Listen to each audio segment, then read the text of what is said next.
there any sort of character traits that makes one more in line with doing that year and that academic training program? There's a status that one friend of mine once put up on their WhatsApp, and I think it just spoke to me, I think. Do you still get people reaching out to you? I'm sure you do. There's a lot that I learned, and preferences. Institutions like Walter Sisulu University really occupy an important role within our broader society. Welcome everyone back to the Record Tyme podcast, where we share interesting stories with interesting people. And today is a big one. Today is incredible. We've got none other than Senzo Ndlangamandla, chartered accountant, registered auditor, winner of top 35 under 35 SAICA, accounting department head in terms of Walter Sisulu University. In addition, managing director of S&B Chartered Accountants. And he's still below 35. That's incredible. Senzo, welcome. Kunjani. Greetings, Khanti. And by the way, I'm now 35. Those are just semantics. In my opinion, when I look at your profile, usually someone at 50 would be having that profile. Well, so the fact that you're 35, maybe it's justice. So other people will feel better about themselves now. maybe slightly. But it's quite incredible that you've been able. I guess. Yes. It's quite incredible that you've been able to achieve these many things. And I think we'll get into it. But is it like, where does this come from? Like, were you like a child of teachers, or where does the passion to accomplish these things, where does it come from? Where does it stem from? I always say, there's a status that one friend of mine once put up on their WhatsApp, and I think it just spoke to me, I think. And it says, there's a path, or everyone has a path that they can't avoid. So I do then believe that this is a path that I think the universe and the gods, probably set out for me. Because, if I look back at my family and just my background, I think I might have been the first one to go to university, even. So I wouldn't think it has to do with probably my family background, probably drawing inspiration from, parents or grandparents or family members, but, just me walking a path that I think has been set out for me. And that's incredible. And what you get up to lately, nowadays, like maybe interests, hobbies, and we'll get into some of the things. Like what's keeping you busy at the moment? I'm a workaholic, I think. So for me, it's always work. Yeah. But when I'm not at work, I bought a small plot from an ex-colleague of ours. So I have some livestock there. All small scale, I've got sheep, I've got pigs, chickens. So I do spend some time there, some afternoons, but also on weekends. Oh. Nice. And obviously, just for the benefit of my audience, Senzo, you are based in Umtata at the moment. I'm also from that part of the country. Correct. And livestock is huge there, man. It's one of those. Yeah. It is, right? Is it like it's not especially just, sheep? Yeah, especially sheep. yeah. So I think that also probably inspired my love for farming. But also, I grew up in Makaya, and bekunezinkomo, izimbuzi, and even growing like your crops and vegetables. It's all something that I've taken from just my upbringing. Yeah. Yeah. 100%. I think it's quite common that side, and it's quite relaxing, in my personal opinion. And yeah, it's incredible that you're doing that. And I guess maybe my audience, with all things, in the profile we mentioned that you're a chartered accountant. I'm a strong believer that just even normal chartered accountants all have a story. Of course, you're not normal from your end, but I always say you could write a biography in terms of how you got there. The journey is not easy. It requires sacrifice and trials and tribulations. And I guess I want to understand, where did this chartered Mm, accountancy passion or the need to do this career come from? How did it start for you? How did you get here? mm. Yeah. Um, well, just the chartered accountancy in itself. I mean, when I was in high school, I didn't even know about the profession at all. Um, but then there's an accounting book that we were using when I was in grade 10, grade 11. I just can't remember whether we used the same book even in grade 12. But I remember the moment, it was when I was in grade 11.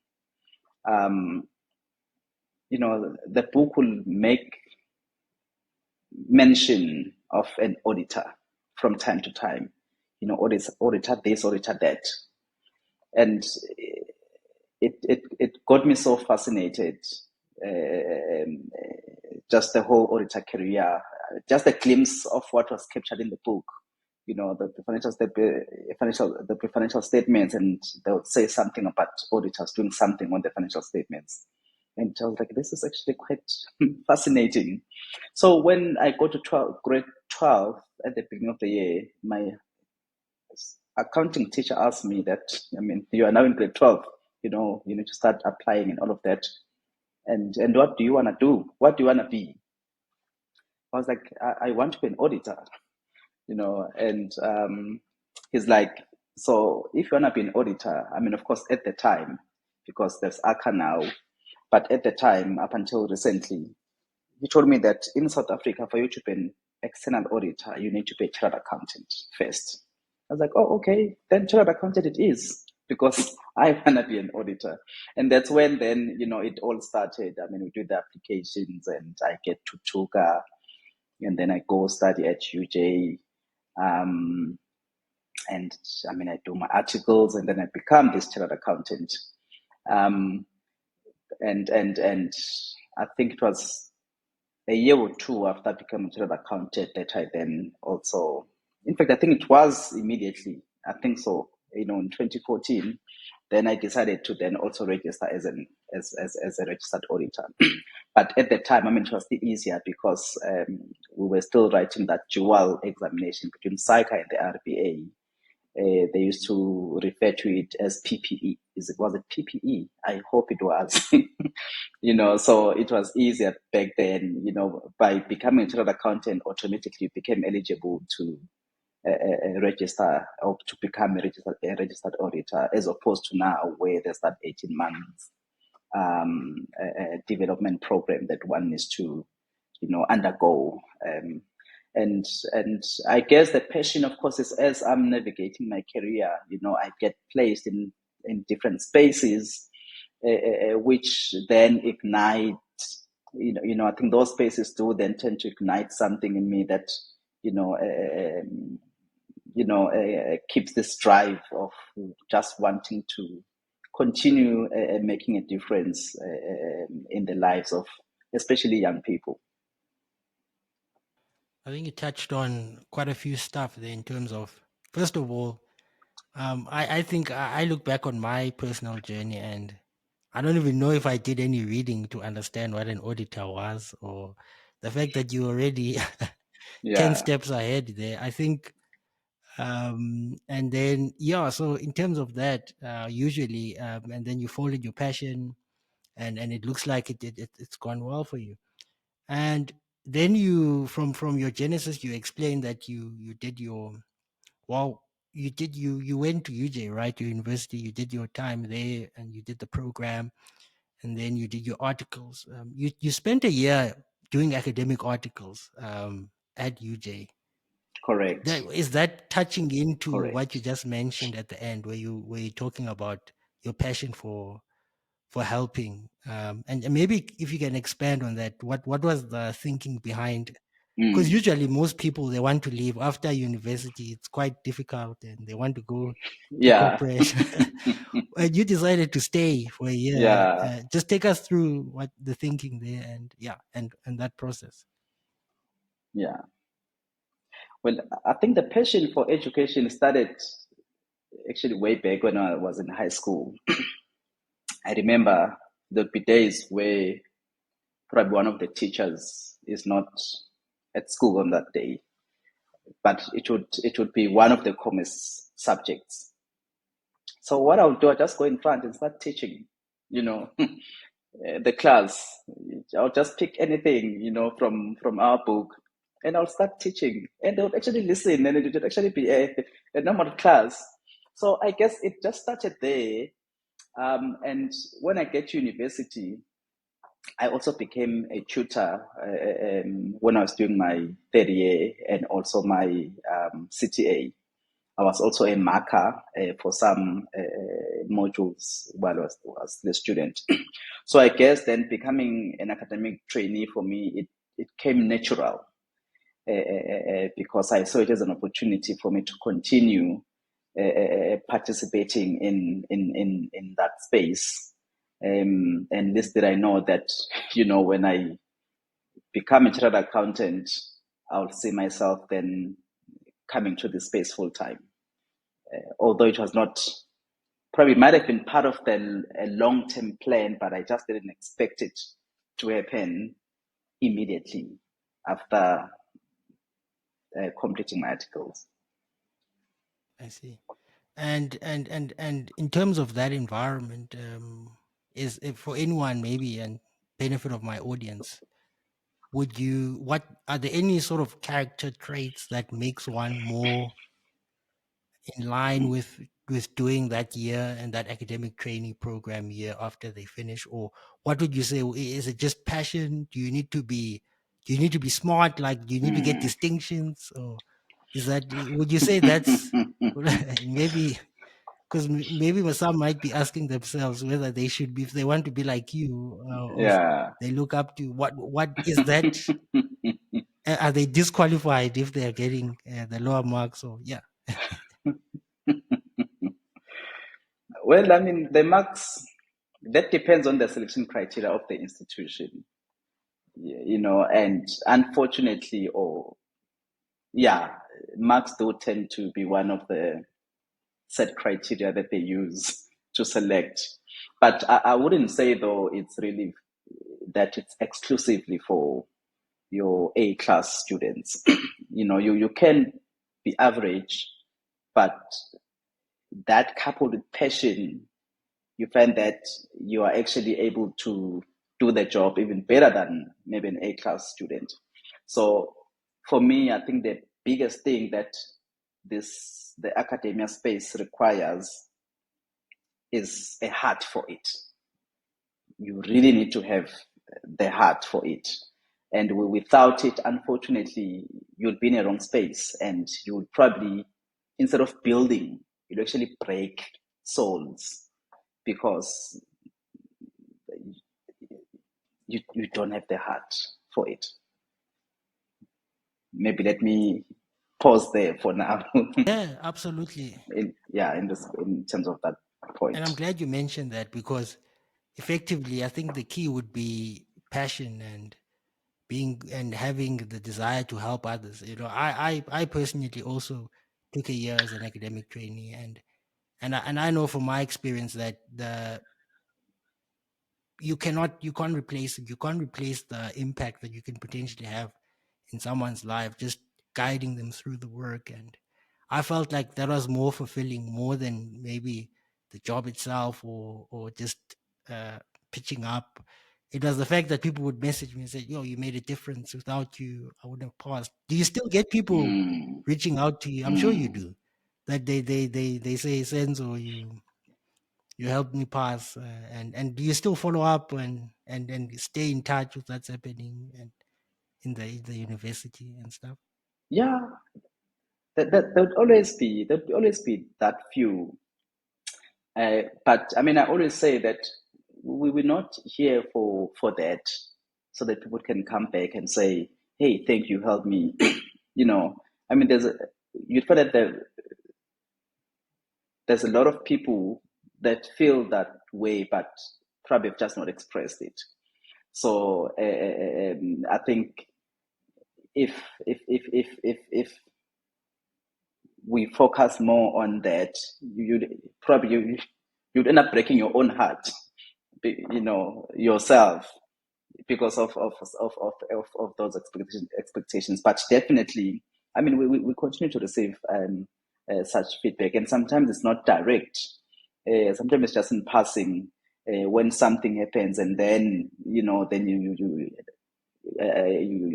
you start seeing more feedback of that nature from some individuals, and some, I mean, are back here as colleagues of ours, who were our students. So it's quite really fulfilling to really see that cycle. And then, of course, it's only a year program. Again, for the benefit of the audience, academic training articles. It's a year program where it gives you insights in terms of what it's like to be an academic from a career perspective. And then, of course, the year passes now. You have to finish your training and you go to Deloitte. Was that always the plan, to go that side, or just take us through what happened there? Yeah. In fact, I never wanted to go into audit. So my interest was in the public sector. So as I'm doing my CTA, of course, I know of the options that I have. But of course, I mean, again, I'm on to Tuga. And when you're on to Tuga, I mean, you don't have total freedom in terms of where you're going to do your articles. I mean, they still, allow you to express your interests, and preferences. And then most of the time they try and, fulfill that. But sometimes, I mean, they've got so many donors that are also expecting, us as the products, to come now and serve them. So there's that balance that, of course, Tutuga also needs to try and get right. So I wanted to go to Transnet. Oh, I wanted to do my articles there, and Tutuga had okayed it, and I'd already started, having a conversation with Transnet, and they actually wanted me. But then now, at the same time, I want to be an academic trainee. And unfortunately, and I think this goes for most universities, that if you want to be an academic trainee, because universities work with certain training offices, if they've got the academic training program, because technically the training office is borrowing me to the university for that year. So it means then, as a university, you need to have existing arrangements with certain training offices that, we will borrow a few of your trainees for the first year, and then we're gonna then give them to you after, from year 2 going forward. Unfortunately, the university didn't have any such arrangement with Transnet. They work strictly with audit firms, and also not all audit firms, certain audit firms. So then the university said, for you to be an academic trainee, unfortunately, you're going to have to go audit, because we work with, these training offices. So I then needed to choose, do I want to be an academic trainee and then opt for audit, or do I drop, the whole academic trainee thing and follow my interest of wanting to do my articles at Transnet? And unfortunately, the passion for education won. and that's how then I found myself in audit. That's a very interesting story, Senzo. Perhaps something to consider, you think, right? Maybe in terms of the programs and the flexibility of the universities to be able to work with other institutions like your SE, your public institutions, because people have different interests. Do you know if they've changed that rule? Is it still the same? Yeah. Is that still a struggle at the moment? I wouldn't. Mm, I don't know. I'm not yeah, sure. yeah, I'm not yeah, sure. yeah. Maybe sometimes powerful people watch, and if they are, that's probably one thing they can look at and say to create some reforms, because I think the expertise is required in these public Mm, institutions, and also just to get an experience. absolutely. Yeah, yeah, yeah, yeah. It's a pity that it was only audit firms, Mm, but it turned out okay, right? Because you went out to do audit at Deloitte, and I guess from there you finish. And like, what are your key takeaways there from your experience? And we'll talk into, and I want us to segue nicely, because immediately after your articles, you then co-found an audit firm, uh, which is mm, SNB Chartered Accountant. So talk us through your journey at Deloitte, what you learned there, and then what sparks the interest ultimately to now, as soon as you qualify, mm. to go the entrepreneurship route. Yeah. Yeah. I mean, of course, there's quite a lot of skills that I learned during my articles with Deloitte. Um, I won't lie though and said I enjoyed it. I enjoyed audit. It was okay. It was okay. I mean, there are days when I would just hate it, but there be days also where I would sort of enjoy it. So there's a lot that I learned, which I think, of course, like you've correctly put it, that probably then the reason why I ended up then starting my own. Um, it did obviously enhance my understanding of audit as a discipline, but more so, in the workplace, what it means to undertake an audit, because you get exposed in the entire cycle or the entire process, depending on where you are. Of course, I mean, as I come in, I'm more junior, so I'm more on the execution side of things. But then, as you progress, you get exposure, in the planning, for an audit. You get to understand what it takes to plan, for an audit, to put together a team and assigning now your team members to respective parts of the audit. You also get some exposure also on the reporting side of things. So probably then it was a blessing in Yeah. disguise that I ended up not going to Transnet, because probably there wouldn't be SNB. And if probably SNB still emerged, probably it was going to fail because I would not have had then the requisite skill set that I think one requires in order to run an audit firm and actually undertake audit engagements.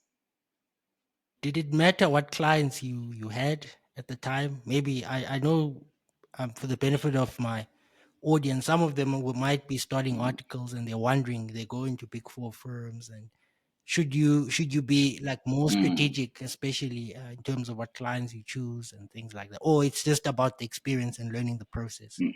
no matter what? Yeah. Well, to me, to be honest, it didn't matter. Remember, I didn't want it even in the first place. So it just didn't matter. As long as I'm still just, within the training program, I'm developing competencies, I'm getting the hours that I need for me to be signed off. So to me, it really didn't matter, but I really enjoyed, I mean, the clients that I was assigned to.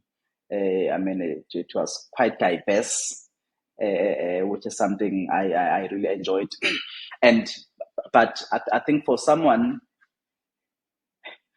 I guess for me, because probably the reason why it didn't really matter is because of I knew that it's not a space that I was going to stay in after articles. I still wanted to go back to the public sector. So I was like, okay, I'm gonna give this whole thing the 3 years that it requires. But as soon as I'm done, I'm going back to the public sector. So it didn't really matter which clients or sectors I get to audit. But I do think for someone who probably has not yet decided what they want to do, probably it would be best to try and get to, because I know audit firms, of course, you get assigned, but I know that you can put in special requests, probably that then align with your interests. So, I would advise, for one, probably to put in those special requests, of being assigned to certain industries that may be of interest in, because you do really get a sense of what that industry is like when you are auditing it. And you can then probably then make a decision whether, is it still the space that you want probably to participate in post articles, or probably you are changing your mind.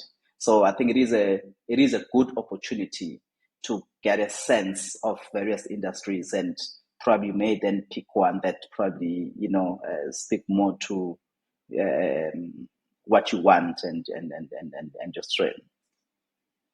Thanks for that, Senzo. It looks like in some instances, right, auditing is about passion with anything in life, but ultimately it might not necessarily be a bad thing that you end up in an audit firm, so long as you take the Yeah, experience as is, and you have the right attitude to learn. And yeah, absolutely. yeah. So you qualify now, your articles are done, and of course, we alluded to the company you started, which is SNB Chartered Accountants. You co-founded that immediately after articles, or not far after articles. Like, I mean, most people, and maybe I might be speaking to would typically want to maybe get some experience managerially, or try to view where they can probably plug in terms of from a management perspective before they make the leap. In fact, interestingly, I read somewhere that most entrepreneurs, and I don't know if you've seen this, typically the successful ones, or the ones who generally start at around age 40.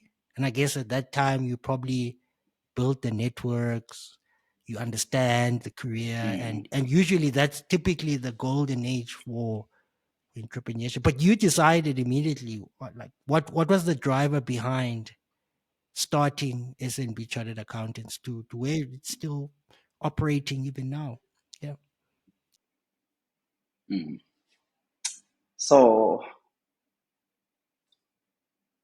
in fact, S&P is not the first venture that I tried out. Probably I was still a trainee. There's something we tried with an old friend of mine, Bavumi Skosana. Um, I think I was still doing articles, but it failed, unfortunately. Probably, I don't know whether it speaks to what you're saying. There's a product that we're trying to get to mines. Um, it's not a product that we were making ourselves. It's a product that existed, but I think even the manufacturers, were just looking for people who can distribute it. And we saw an opportunity, and we invested into that venture, and we tried, obviously, to reach out, to a few potential, organizations that we thought could probably then use the product. But probably, I think, speaking to exactly what you've just said, the stats, because in terms of, networks and all of that, we didn't know the relevant people. And unfortunately, then it failed. So, and how S&P comes about then is, in fact, it was one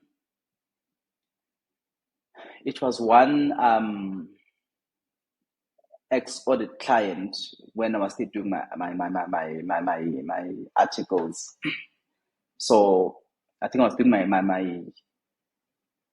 third year when that client was being audited for the first time by Deloitte. And then there's this financial manager. She had spent more than 10 years outside of the country. And she did express, during the time when we were auditing them, that, she's, her South African tax knowledge is just, off the window. And I think even compilation of financial statements, she does it, yes, but it doesn't excite her, So when I then finished my articles and then now I'm working as a lecturer, she reached out, saying, are you still with Deloitte? I said no, and then she said she's looking for someone who, because the client continued to be Deloitte's client. I think even today, Deloitte is still their auditors, because I work with the client. So she said, no, man, I need someone to assist me with compiling my financial statements. If you are keen, I can give that to you. So I'm like, okay, I think it's, maybe I think I can do it, because I had to just think about it and process it. Is it a conflict? Is it? But it was not. When I thought about it, I think it's why I'm even okay speaking about it publicly. So in fact, that's how then S&B came about. I'm like, this is an international company. Of course, this is the South African leg of it. So I'm like, I don't think I want to service it, as an individual. Maybe let me just set up a company. But the company, in fact, I only set it up in 2015. I guess in 2014, I was just like, I need to formalize this thing, but it's okay, let me just do it. And of course, I then saw from that in fact, there's an opportunity here. Probably I can just formalize this whole thing and start actually looking for more clients in that space, and seeing that also I'm eligible to register as an RA. Probably there's another space I can venture into. So that's how then S&P comes about. But then, of course, I knew that it's something I won't be able to do alone. I'm a full-time employee of Walter Sisulu University as a lecturer. As much as the university has a private work policy, where when you've declared that you do private work, that of course it needs to be relevant private work. It's not just any private work. They then approve it, and I get up to 8 hours a week that I can spend on that. But then now still, I knew that was not going to be enough time for me to adequately service clients. So I reached out to a university friend of mine, Tsepo Sibupeza. He was with another audit firm at the time. I'm like, Tsepo, I think we have an opportunity here. I sold the idea to him, and he bought into it. He resigned, and then he came, for us to try this thing out. I remember the first couple of months, things didn't go as great as we had hoped. There were many months during that initial phase of S&P where Tsepo and I will share my salary from Walter Sisulu, because now I've made him quit his job.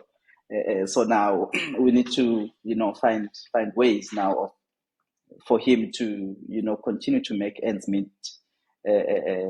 So yeah, that's how SNB came about. I mean, the rest, yeah, of course. I mean, we're here now, and it's still kicking. Wow, such a powerful, interesting, and story. That a story of belief and a story of entrepreneurship, and that willpower to see a gap. Usually, I mean, I personally, I'm entrepreneurial as well in my thinking. Consume a lot of content and follow a lot of successful entrepreneurs. And what I always found is that they enter entrepreneurship begrudgingly, meaning they typically don't want to do it, but because there's some type of need, pain out there in society that is unserviced, they then be like, okay, let me just do it because I've been seeing this over and over again, and you kind of have sleepless nights, right? And you're like, I could be easily the one who could solve this issue. And great, good on you for following that passion and seeing where it goes. And now I see that it employs about 12 youth, and it's big, it's growing, and it's incredible. And do you think it's untapped for people to go into entrepreneurship? You hardly see them talk about it, especially in the CA space. Should we, and especially people who are passionate about it, is this something they should consider? And like, what advice do you have for them in terms of if entrepreneurship is what they want to do? Mm. Um, yeah, what would you say? Well, I think the space will continue to be open for new entrants. Um, I mean, of course, I mean, people come into business, then they exit, uh, probably because of age or, but of course, depending on your size, because some, I mean, you've got a practice, but probably you are the engine of it. That if you decide to retire, you might sell it or you might close it down. But I do think that there definitely is space for, I mean, if those that are interested in participating. But I do just think it's got its own challenges, and when you come into a new space where you find people who are already, they've developed a strong bond or ties with existing practitioners, to try now and penetrate that space and try get business, it does require some, you know, creativity in innovation in your thinking and approach to it. Something that most businesses, including ourselves, struggled with. And I mean, I think that's why I think we've like remained stagnant for the past 3 years. We're not seeing the growth that we want. So, but also probably maybe it's because maybe there are a bit more participants, in the space, and pricing becomes a challenge as well. You have people maybe even approach you and say, I'd like for you to please do this for me. And when you quote, like, I know, but someone so and so you should do for me at like, a quarter of what you're charging. So those are some of the challenges that one will have to be prepared to, to face and deal with. And otherwise you don't Mm, last, you don't. Otherwise, to answer the question, I think, there definitely is a space, but I think we are getting, I think there's more and more of people entering the space. So as you enter it, do so with that in mind and have a plan, in terms of how you're going to, find your own niche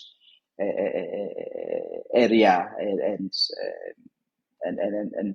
like I said, I think creativity and innovation probably is one thing that will make one stay for a bit longer in the space. I mean, a lot is changing. There's technology, there's this and that, but those things don't excite everyone. So I guess just being flexible, in the approach, I think may assist. Yeah. No, thanks for that. Yeah. Hopefully, people who want to get into entrepreneurship, they've got some advice now, tips that they can use effectively if they want to get into that space. I want us to talk now. Now, you at the same time you're creating your own firm. You also now make the journey to Walter Sisulu University. Quite an interesting, uh, like what takes you to Umtata? And with interest of my audience, Walter Sisulu is based in Umtata, town in the Eastern Cape, but for some reason you are called there after articles as well. Take us through that journey. What took you there? I think, yeah, the Walter Sisulu story for me, I think it's more of a calling. Yeah, I think it is a calling than anything. So I'm in my third year of articles, like any other trainee, obviously. Um, towards the end of that final year, you start thinking about your future. Then what next? I mean, as much as I didn't want to, remain within the firm, I still applied. But I mean, it was the technical division. I mean, I don't get taken. I'm like, okay, so what options do I have? It's October, of 2013, and my training contract comes to an end, in December. And then, like, probably maybe let me reach out to Transnet again, and see what comes out of it. I'm not sure I actually did, but then I made a decision there that, of course, I mean, I do have some options. I can, go to corporate.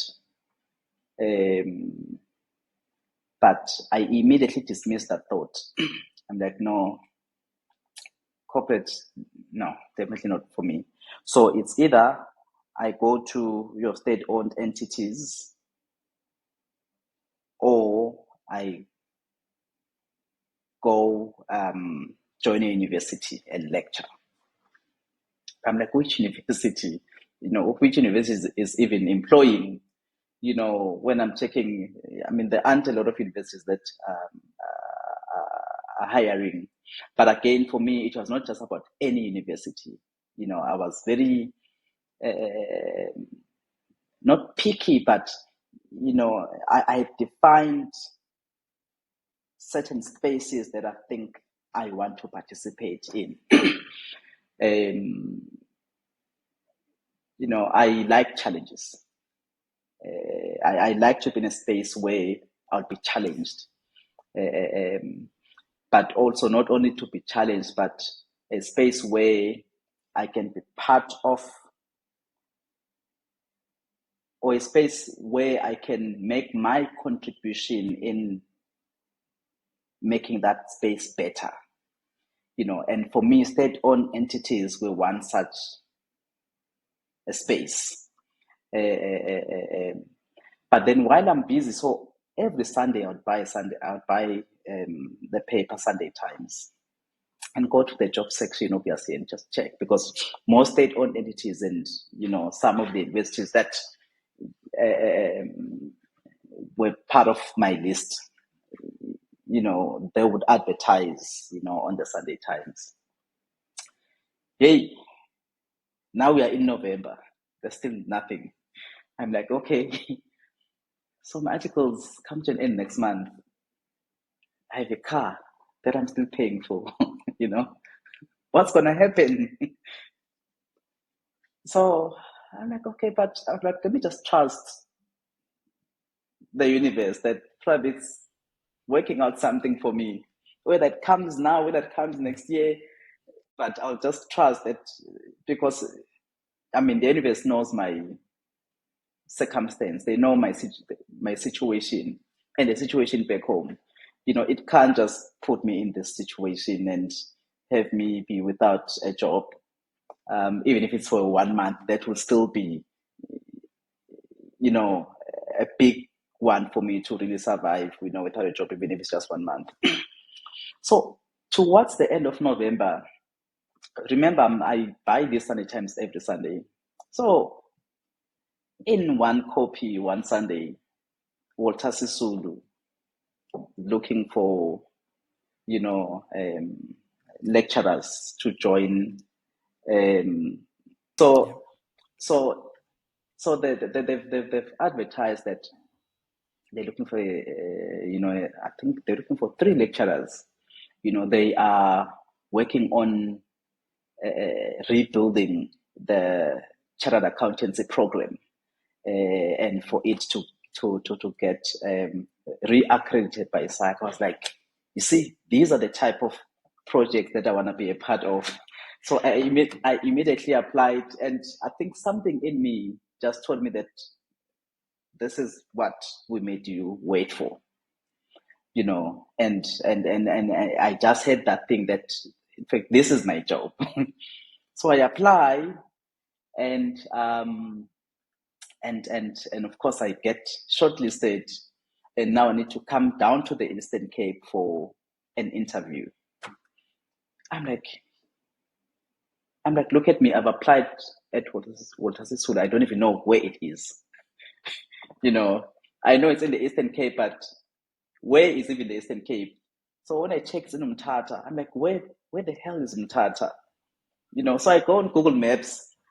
Then I check, oh, there is Umtata. I'm like, oh Lord, it's so far. Okay, I didn't know about this. What do I do now? You know, but something in me still just says, it's just go. Just go. Um, so I was thinking now about the drive, because now these interviews are in person. I'm like, I have to drive, you know, close to 1,000 kilometers to attend this interview. I don't have money. Where am I gonna get money for petrol? Um, only to find that, I mean, they're gonna fly us in. I'm like, oh, okay, that's great then. So they book our flights, we go, and I mean, the interviews are not even in Tata. I think they are in PE. I think they booked the SAICA offices in PE. So we get there, we get interviewed. I mean, there's other candidates. You know, I'm like, yo, okay. But I mean, after the interview, I mean, I did feel good. But I mean, I still just didn't want to, you know, of course, count my chickens before, you know, they hatch.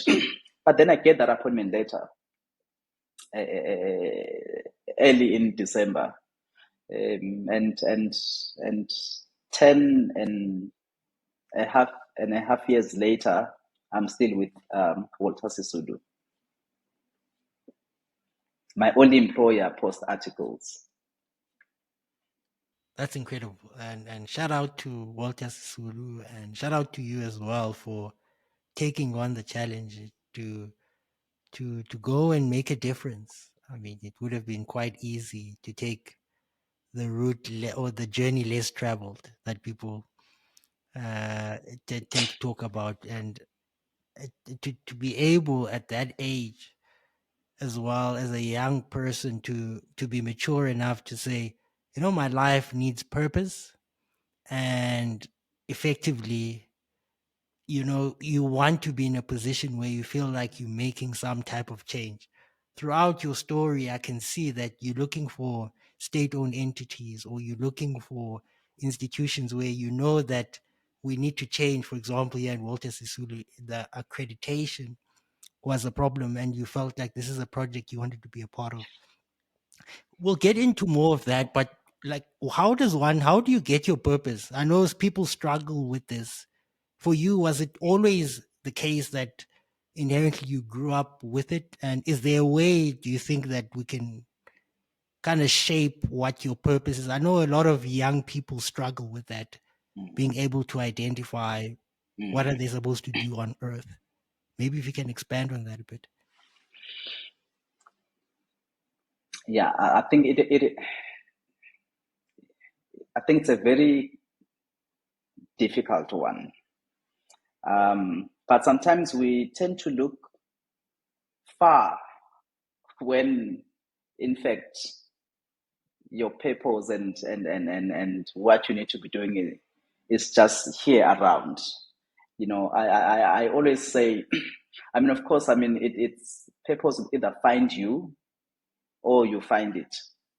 It's easier when it finds you, like it did, I guess, with me.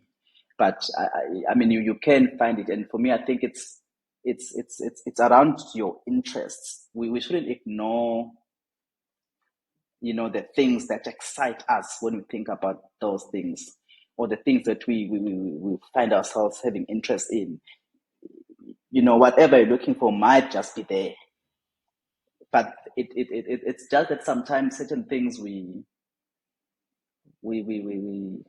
downplay them. Suga, I mean, I always say, I've a cousin brother who likes cooking, and I always say that probably that's your bread and butter, But I mean, I guess it's natural that we want to do big things, certain things like no man.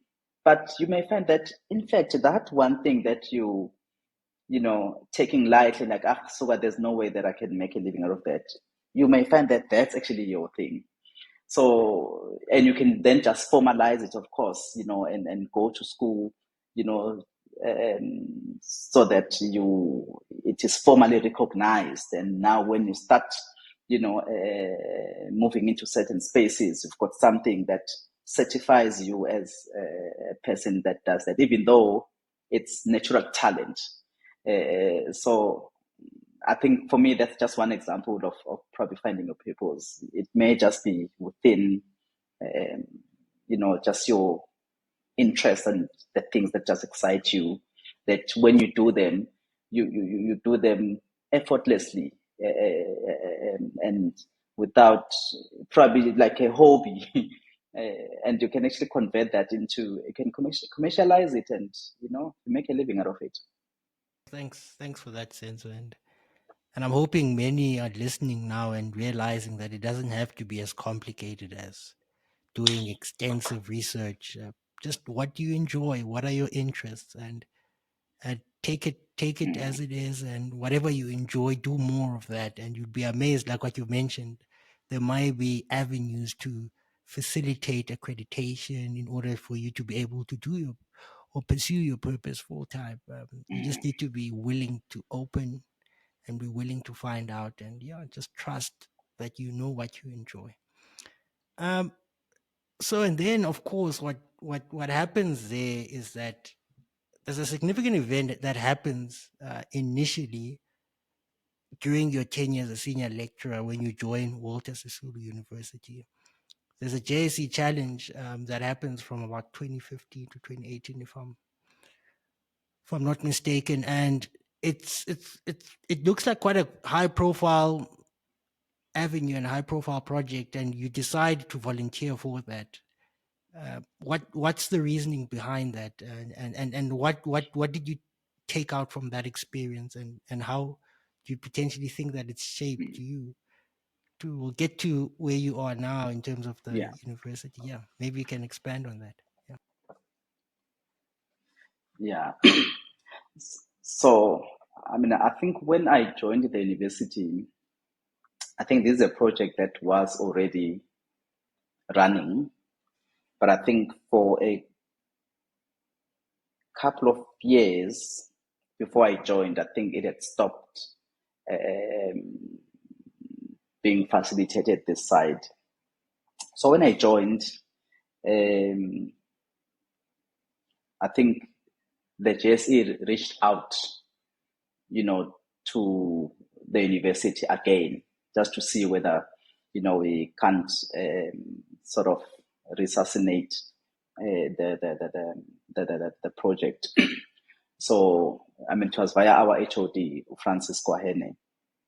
And Francis then reaches out to me, to check, is this something probably that, I'd be interested in. In fact, it doesn't come like that per se. Probably in words, that's how it's coming, but you can see that, in fact, he's saying, I want you to do this. He just has that special skill. So, of course, I agreed, after he briefed me about what it's about. So then he linked me up with Ralph Spears from the JSE, who at the time, coordinated the project from the side of JSE, I think even now. So then, he briefs me that, of course, this essentially, it's a national program where the JSE is really trying to educate students from universities and learners from high schools about the JSE, and for them to understand what shares are, regardless of your stream, whether you're in science, you are in humanities, or you're in commerce. For them, they want everyone to understand shares, the concept of shares, and the concept of buying and selling of shares on the stock exchange. So I was like, in fact, I think it speaks to what I'm passionate about, because, for me, I think this it's more educational than anything. So I was like, then for sure, I'd like to be part of it. So I was then their coordinator for the Umtata region. I think like they would have for other regions also. So my task then was to, get a few students from the university, which were all from the department, to then assist me in executing this project. We would refer to them as mentors. So we will then identify schools, around Umtata. I remember there's even one school we used to drive like close to 100 kilometers, the Coffee Bay route. So we will then identify the schools, and then we assign mentors, to each school, because we need to make regular visits to the schools, because the project ran for 6 months, from March up until September.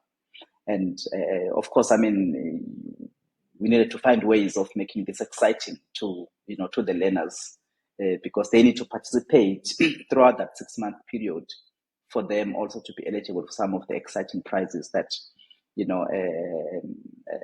this project offers to winners at the end of the project. There are monthly prizes, but also there's the ultimate prize, at the end. So for me, there was actually something quite exciting, to see, learners beginning to understand what shares are, and seeing shares as an alternative way of actually investing, because traditionally, we've always just known of financial institutions where you can open a savings account or an investment account. You put cash there, and then the cash is just sitting and earning, some interest. And you can achieve the same saving or investment goals through placing that money in shares. Of course, people, buy shares for various reasons. Some it's a long-term investment. Some it's a speculative,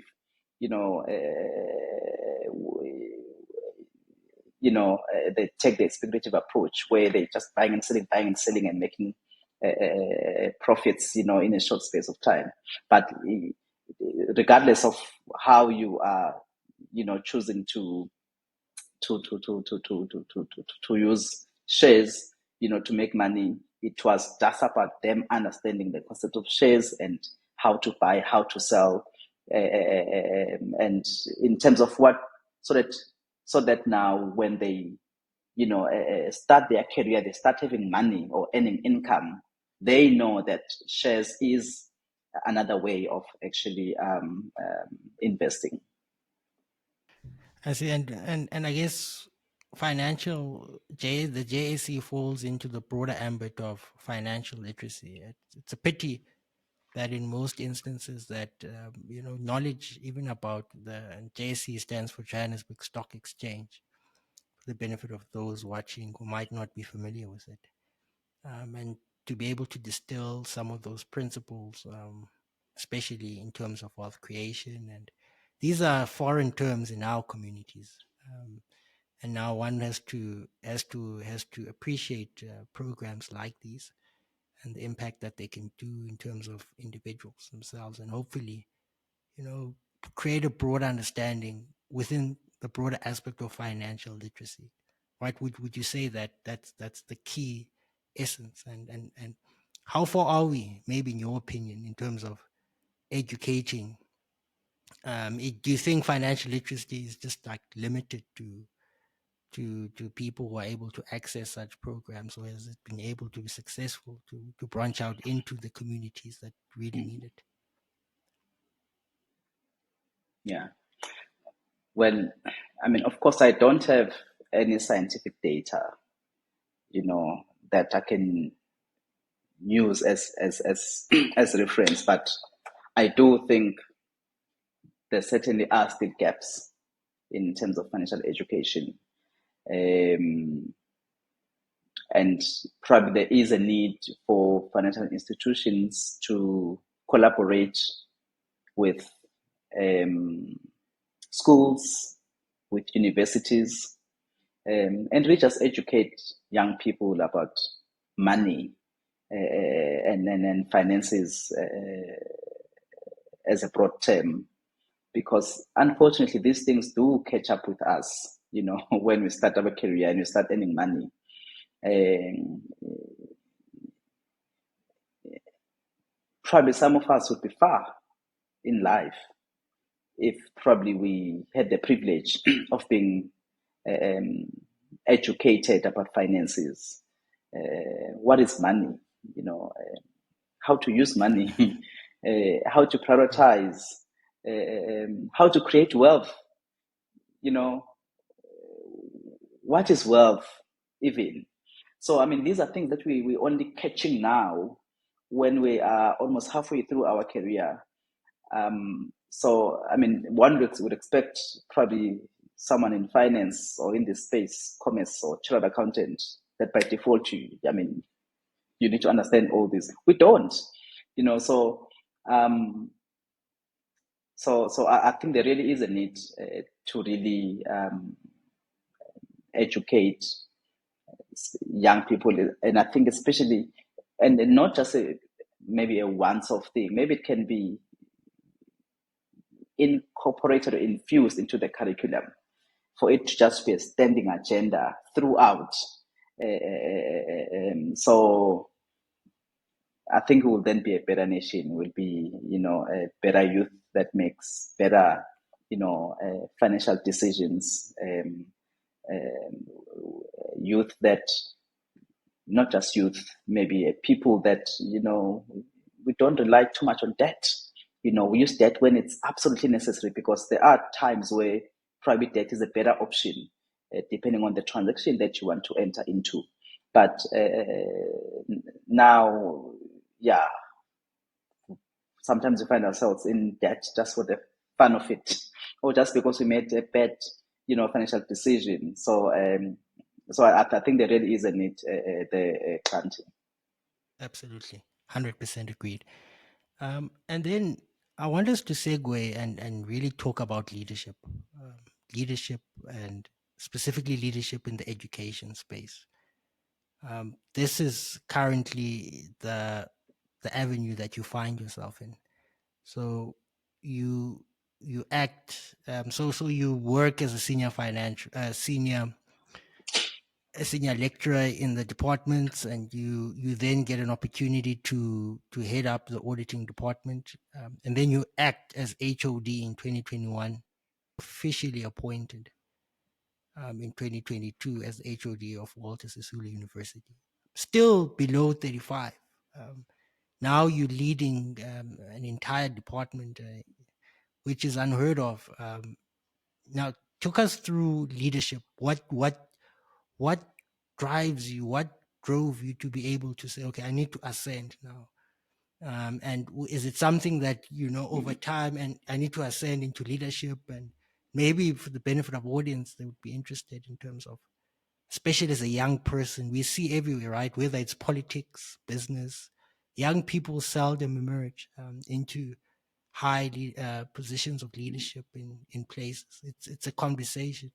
How did you do it? And and what have you found?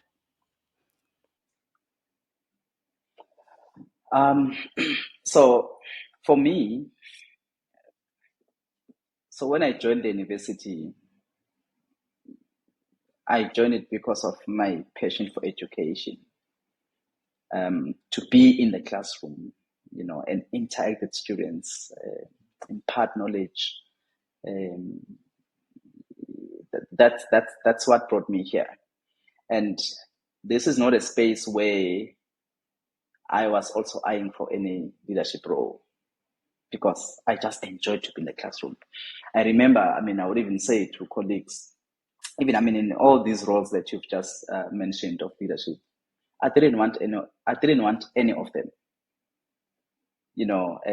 I ended up agreeing, of course, because I'm being convinced. And then okay, then it's fine. Otherwise, I didn't want any of them. And I would always say that, colleagues, I came here to lecture, and I just want to continue doing exactly just that. Because the moment you take a leadership role in this space, it means then,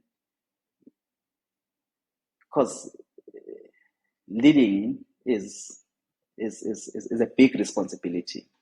It would now take away from my lecturing.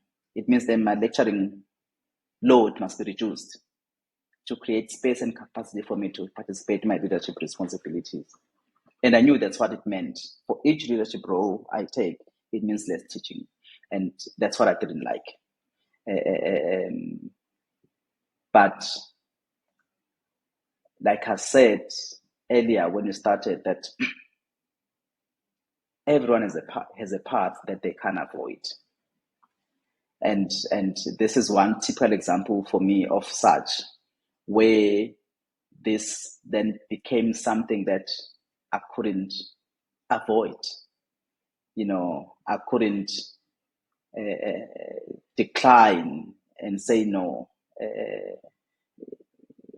It became then more of a calling, because as you're saying, it's the section head, it goes to departmental manager, it goes to acting, as the HOD, then to the substantive appointment.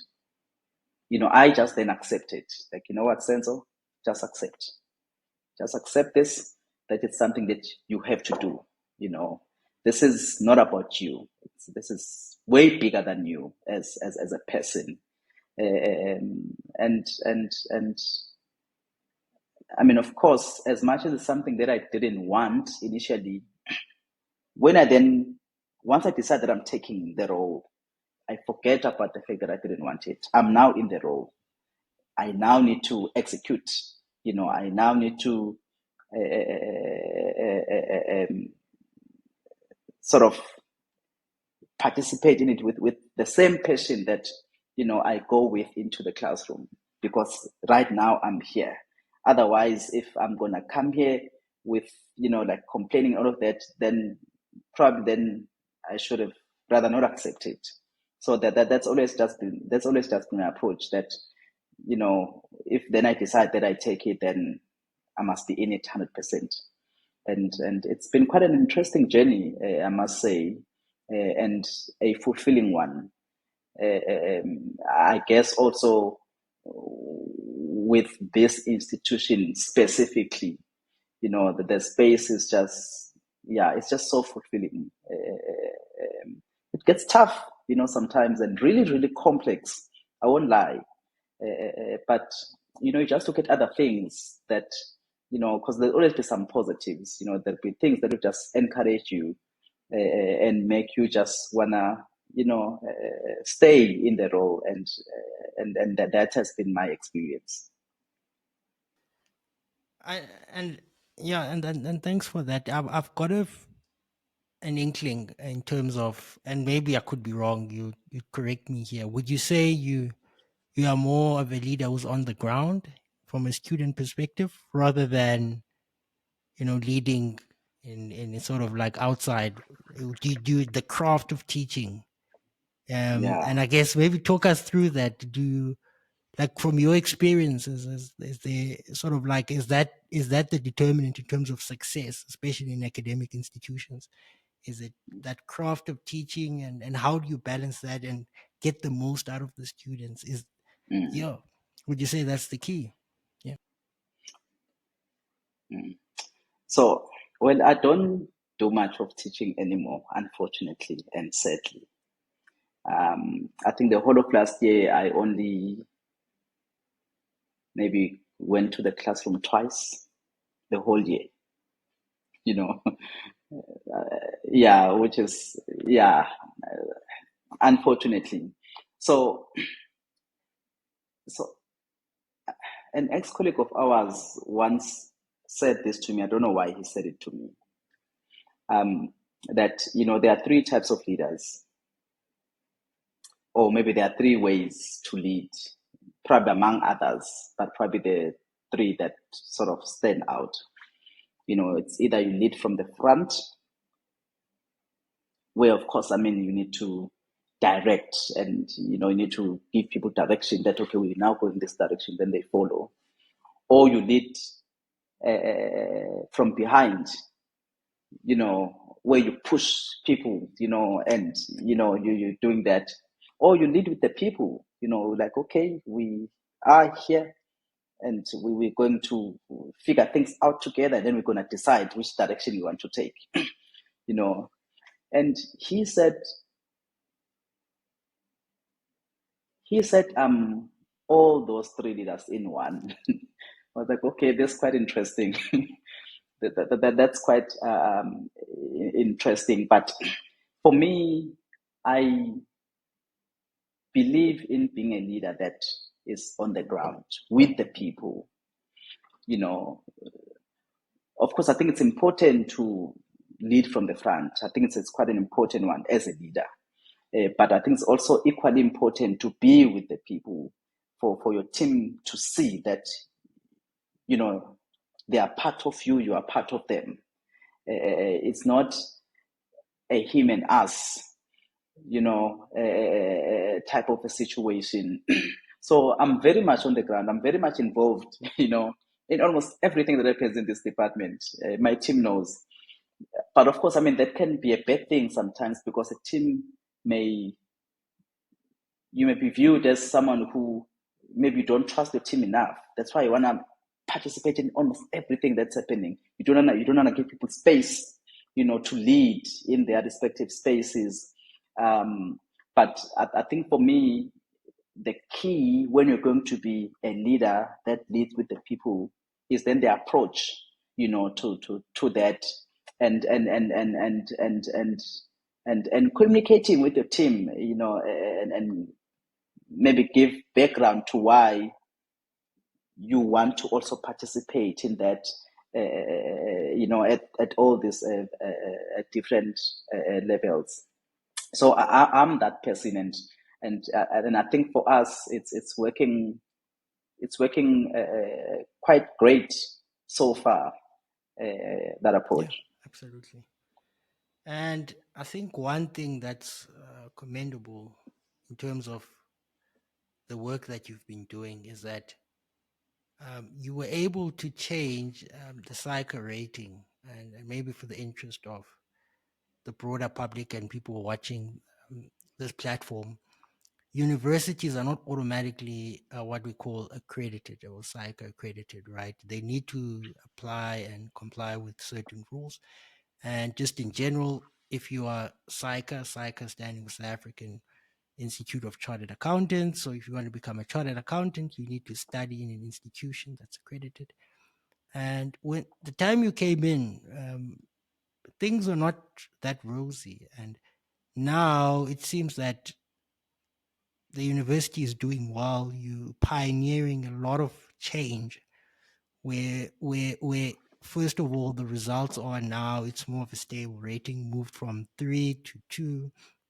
And then you're also doing some activities from a social media perspective. And just talk us through that. How were you able to manage to turn things around in the institution so that now it's Mm, stable and it's doing well?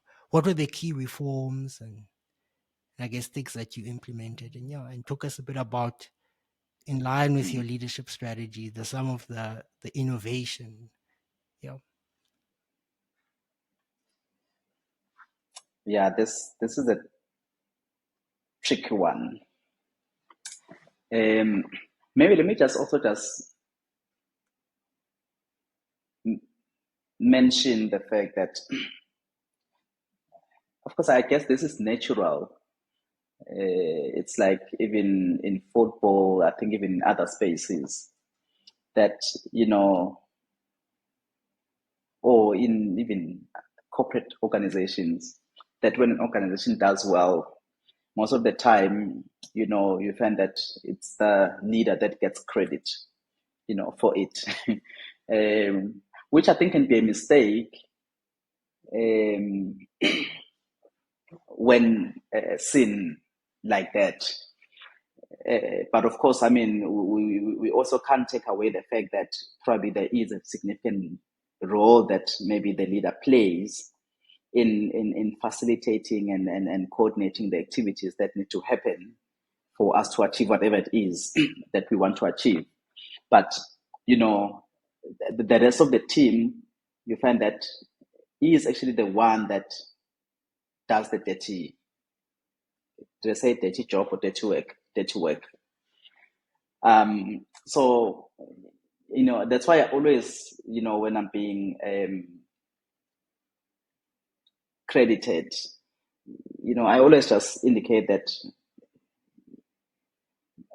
I can never go around, taking all this credit and not mention, the big role that the team, plays in everything that we are doing as a department and in everything that we've achieved. So even with the accreditation related matter, of course we get that report from SAICA that this is the state of our affairs. We things are critical.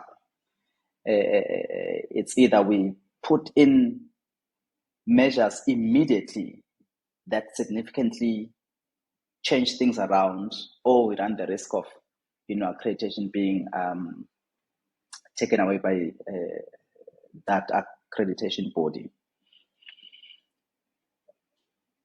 And I mean, even preparing for that accreditation visit, took a lot from us as a team.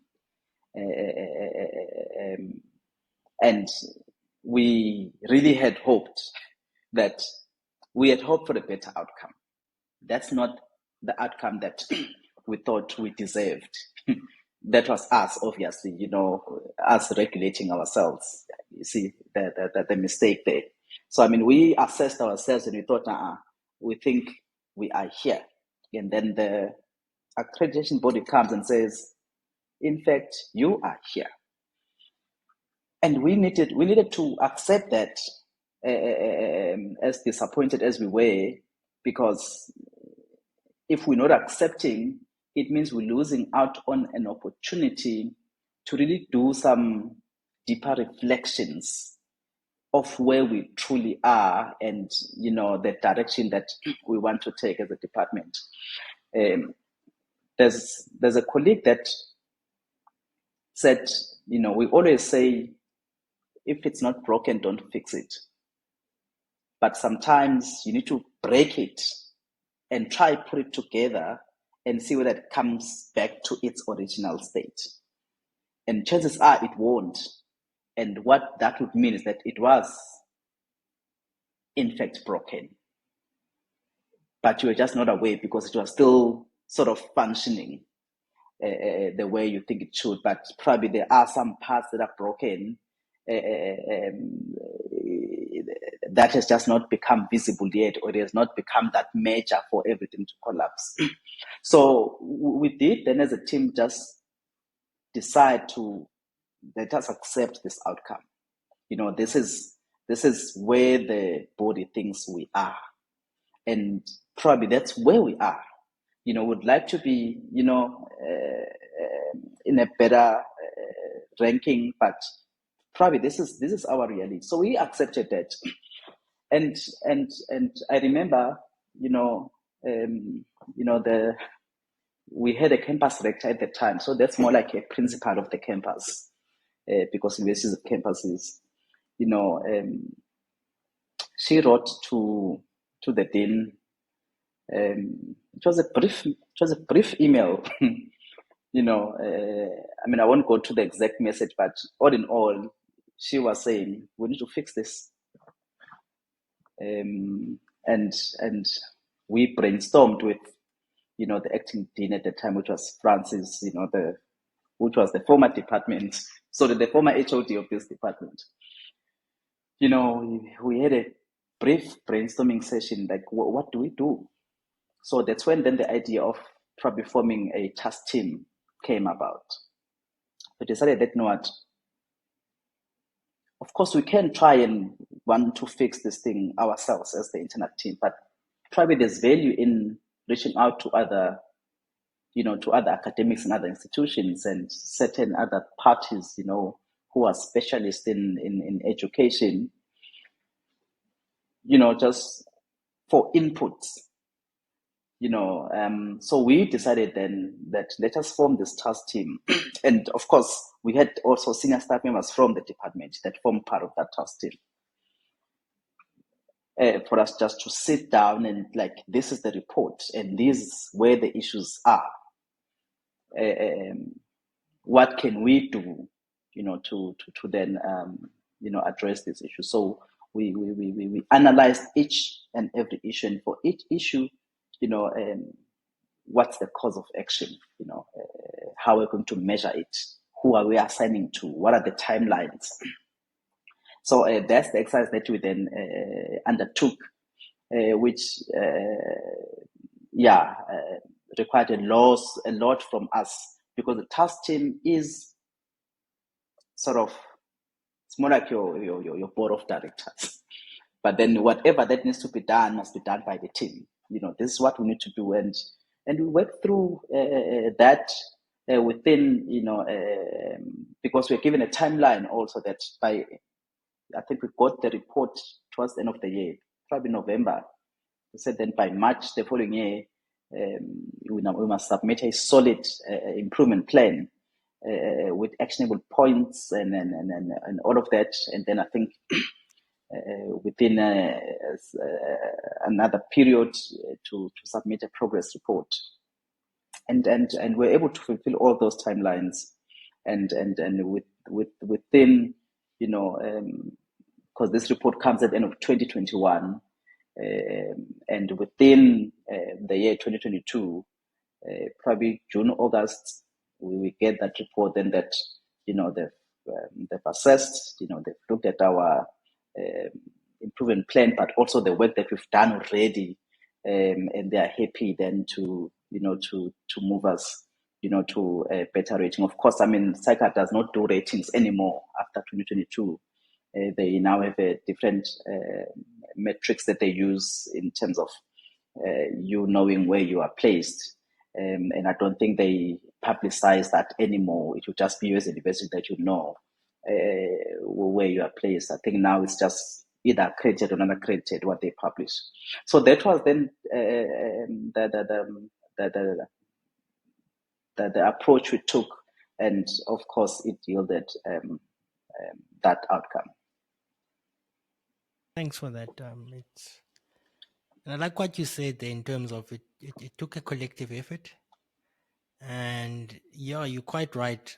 There's the old saying, especially in politics, where the buck stops with the leader, right? The buck stops with the leader. So most of the Yeah. time, what happens is that the leader gets credited for successes, but equally, we criticize the leader when things are not. Yes, That's absolutely.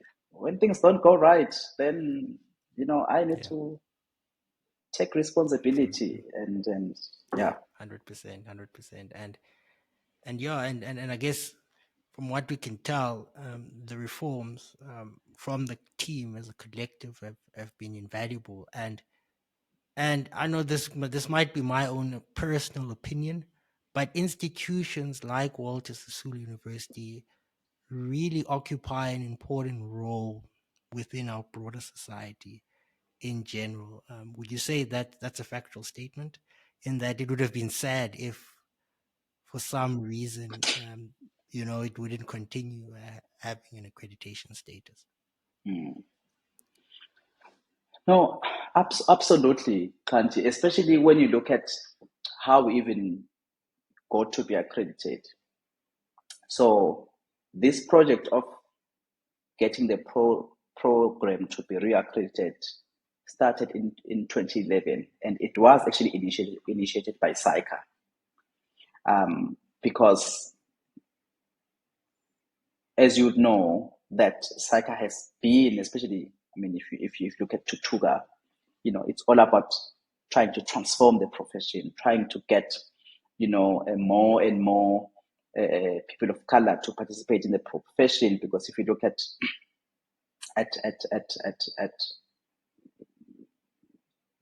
us as a nation, we're a rainbow nation. That's what, we refer to ourselves as. But then if you look at the profession and probably other spaces, even in just, corporate South Africa, you would find that they are not representative of that. So then there was that deliberate decision by SAICA that we need to transform the profession. Of course, probably they might have seen that as much as we've got Tutuga, we found this X number of students that would go to certain universities to pursue their career. Probably we can do more. They just identify certain universities that are already, strategically positioned, looking at their geographical locations. You look at Walter Sisulu, we are predominantly black, as the Eastern Cape, but also as just Umtata and its surroundings. And it was not just us, there was UniZulu, there was Univen as well. So the project started, in those three institutions that at the time were all not SAICA accredited for their accounting programs. So when I even joined the team in 2014, I found a team that is already working towards that. And then we then attained accreditation in 2016. So I think WUSU and probably other universities are an important and a key player in society, and not just for the accounting profession. I think just across many disciplines, WUSU for many has become a gateway for them to be where they are today, and who they've become.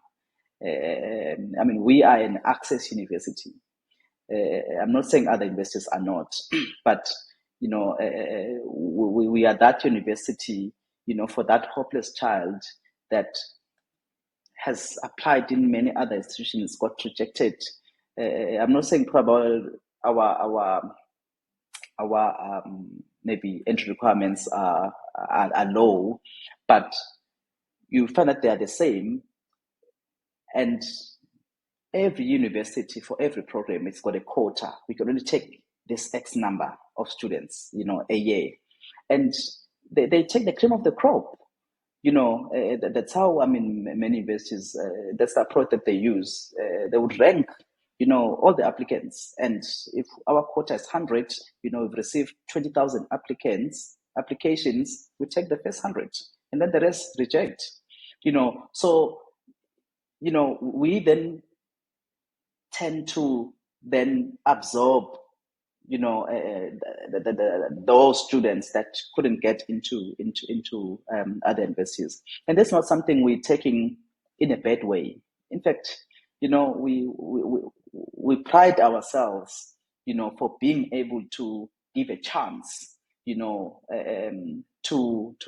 a deserving student that fulfills our requirements, and be a gateway and allow them, an opportunity to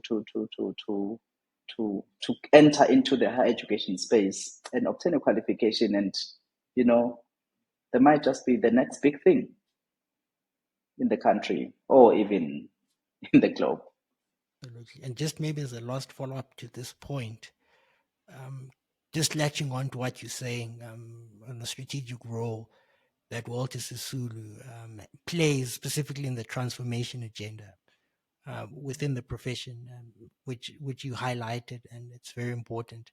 Maybe two follow-ups there to say, could professionals, young and old, especially in the Black fraternity, do more to support these institutions? What can they do? And would you say that also is there sort of like a confirmation bias, whether it's media, society, in terms of how these strategic institutions are viewed, and what can we do to change those narratives and support and make sure that we have more Walter Sisulu universities and we support these institutions? Yeah. No, there definitely is an opportunity for collaboration, and I think for universities such as Walter Sisulu, who were historically disadvantaged, you find that we need to work 2 times or 3 times harder for us to convince everyone that, in fact, we are also credible, and our offering, is almost the same as, in other universities. It's just our location, it's just our background, and of course, constraints in terms of resources. So there definitely is still a long way to go, and I do think that both business industry, but also individuals, have a room for them to really make their contribution, and it's not all the time. Of course, people would say that, reach out, and sometimes, it's not all the time that you are able to reach out, probably because we were busy dealing with a lot, on the ground, that there's not even time to, think strategically and identify potential parties that you can collaborate with. I would really encourage business industry and individuals to reach out to us also, and say, hey, is there anything we can help with? Is there, a way we can support, your what you do? We would really appreciate that.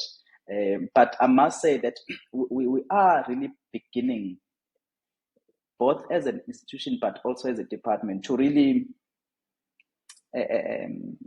cement ourselves and prove to the whole world that, in fact, we are credible, and our work, you see it from some of the students that we send out, to corporate and to the workplace, that you look at the how our former students participate, so they perform when they get, to the professional examinations. So I think that there is data now that, if it can be formalized and you put in some scientific, instruments to measure that can be used to prove that in fact, we are not as we are not what people think we are, basically. And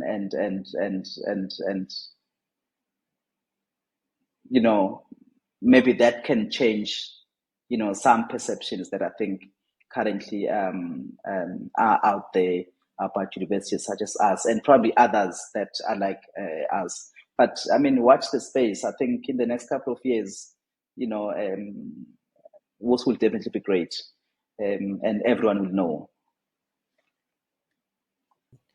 So shout out to you, Senzo, and your team for the great work you're doing at Walter Sisulu. Just in general as well, Walter Sisulu. Shout out to the university. I mean, historically, it's been a university that has helped many a black professional and professionals in general. We see it in whether it be accounting, medicine. I know my dad. My dad is a magistrate, just out of interest, and he studied there, and he attributes Nice, the university great. hundred You percent. see? Yeah, yeah, yeah, yeah. So it's an incredible university, and I think we have a role to play. We definitely, all of us, have the role to play to protect these traditional institutions of ours, because they are us. We are them, in my opinion, Mm, and we ought to, whatever we can, whether it's time, resources, to continue elevating them. And what you've been doing, the work you've been doing with your team, is incredible, quite incredible, to ensure that we thank that you you. are able to Thank achieve you so these much. objectives. Yeah, yeah. And you alluded to a bit of some of the future, right? And I just wanted to get your take, like in an educational perspective. Where do you think the future of it is going? I mean, now with the emergence of AI, technology, AI, of course, when I was studying, we didn't have it. So I'm wondering, are students cheating, or what's the role? Like, where where do you see education going in the future, in your perspective, from the developments and so on? Yeah. Yeah, that question is above my pay grade, but I will attempt. You make mention of AI. I think AI is a good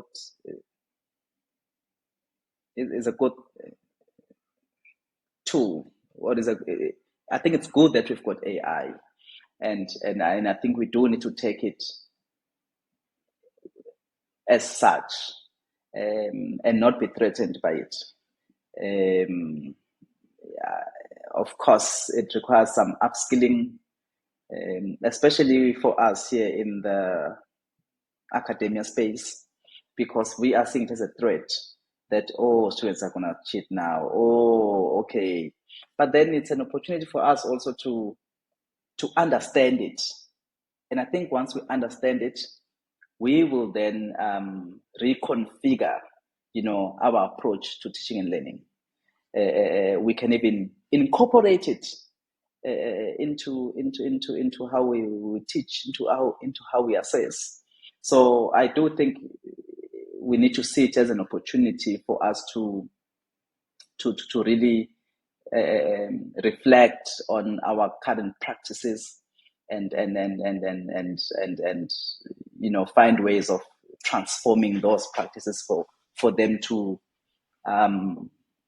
be AI friendly, if I can, loosely use that term. So I think for me it's exciting, um, and it's either we keep up or we get kicked out, because we can't have programs that remain the same and don't reflect, the digital space that we are in now. Then if we do that, then we are not doing justice to the learners, and I mean, they are very digital, and we shouldn't then limit them. We need to try and bring it, but it shouldn't also, I guess there needs to be a balance.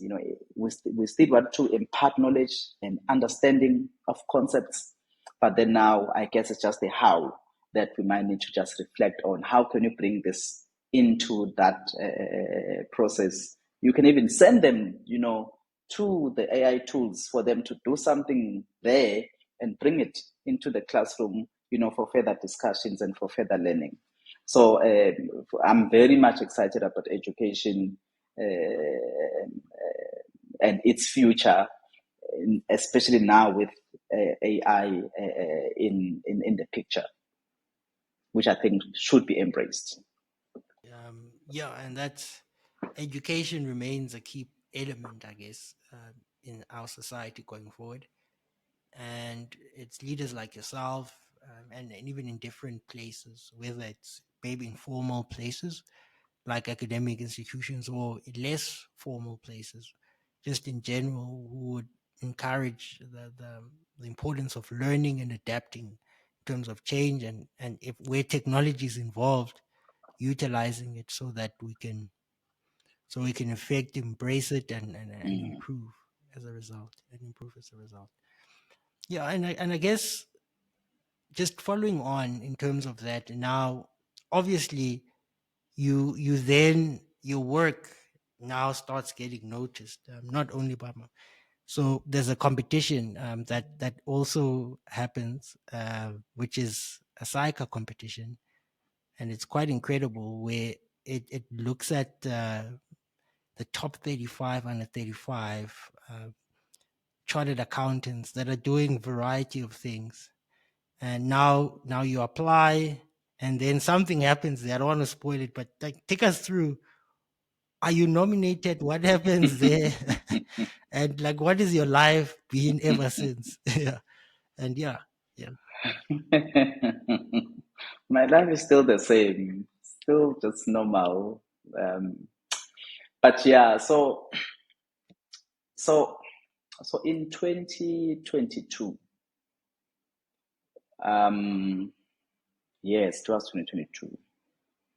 So in 2022, a former student of ours, I think he was doing his final year of articles with one audit firm at the time.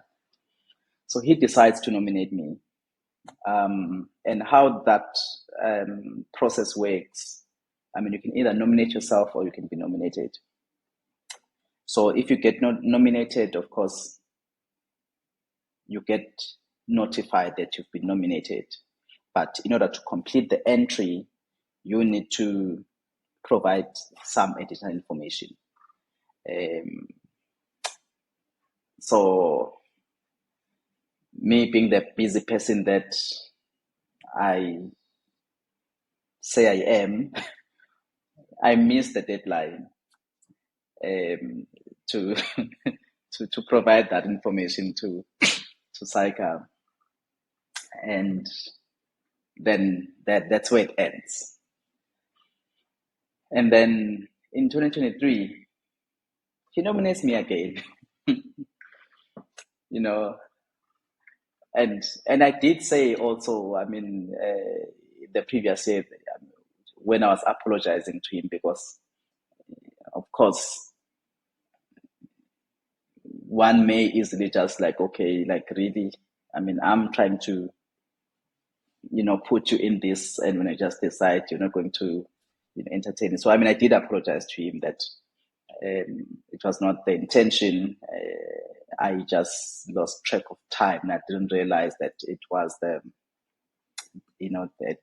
deadline, and I missed it. But let's try again next year, maybe. So then, I mean, he puts in my name again. I get that notification. I put it on my calendar this time, like, okay, I set a reminder. I need to remember to do this. So, and I think I put that reminder for like a week before the deadline.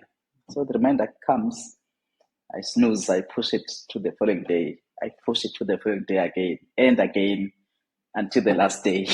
And like, okay, you know what?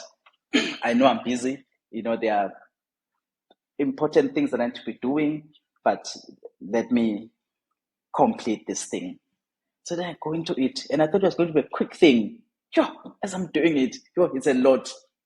And it's the last day. And as part of what I need to submit, I also need to make a video of myself, motivating for why I need to Yeah, I'm like, I didn't know about this. But I still just, then I submit, the 11th hour.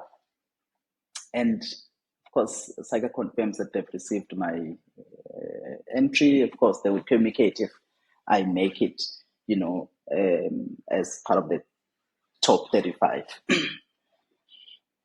And then in October, because I think the applications closed sometime in August. And then in October, I remember we had our event here, the Academic Excellence Awards event for our students. We had even invited the former CEO of SAICA to be the guest speaker, Uba Freeman Nombalo. So when the event has ended and we've just, I've just said bye to Uba Freeman, and I was in this office because we had slept at around 3 in the morning the previous night, preparing for the event. And we had to be back again around 5:30 to, wrap up our preparations, the certificates and all of that. There was just a lot. So I'm like, finally I can go sleep because And as I'm walking out, I'm getting a call. It's Harinda from SAICA. Pleased to inform you that you've made it to top 35. I'm like, what? Okay. Made it. Like, yes. So we'll send more details via email, wada wada. I'm like, oh Lord. Like, wow. I'm like, wow. Okay, so I'm that person who who struggles to react, to moments like this. I just didn't know what to do with myself, what to do with that news. I'm like, okay. So I went and I slept, and but then I shared with Sabra Sapedo. Guess what? We threw. Oh, then he's excited. Then I start sharing with other people close to me. Then we go for the judging day. I think it was the 24th. I think it was 23rd and 24th. You needed to pick a day and a slot. So I decided to pick the 24th because the event is on the 25th. So that when I go up to Joburg, I can then do the judging today. Then it's the event tomorrow. So do the judging. You walk into that judging room. I thought probably there'd be 4 or 5 people, as part of the judging panel. I walk into this room. There's like close to 20 people. I'm like, oh Lord, okay. Like, really, is this necessary? Is this necessary though? But hey, and I hadn't prepared for that. So there's also just dealing with that. But I'm like, Senzo, you need to, you are here. We need to do this. I had my presentation that I've prepared, and of course I do my presentation. I get asked questions. Then I'm done. I go network with some of the other finalists that were also there on that day for their judging session. And then the next day is the date of the event. Of course, I've gone through everyone's profile, and people are doing incredible things. I'm like, wow. I was just, yeah. And I told myself right there that definitely overall it's not gonna happen. If it happens that I win something, probably it's gonna be one of the categories because that there are category winners in terms of develop, lead, and influence. But I know that in previous years also there'd be, a category award for academia. So I was like, okay, I know that there's only a few of us in academia who are part of the finalists. Probably I do stand a chance. And maybe then the others in terms of lead, I might, but yeah, I doubt. So I had, thought if it happens, I win, it would probably be one of those. And listed, I know, it's the day of the event, category winner 1 is announced. and I think there were only 4 category winners. I think the other one was they changed it. It's game changer. So lead, influence, develop, and then game changer. And of course, when they announce the winner, they would first share about this person, profile them in terms of what they're doing. So even before they announce who the person is, but from just the profile of the person, you already know that's not you. So the first one goes, second, third, fourth. I was like, okay, that's it. I tried, but yeah. And the moment comes, my name gets called out. I'm like, oh, wow. What a moment. I just didn't know, like I said, I just didn't know how to react.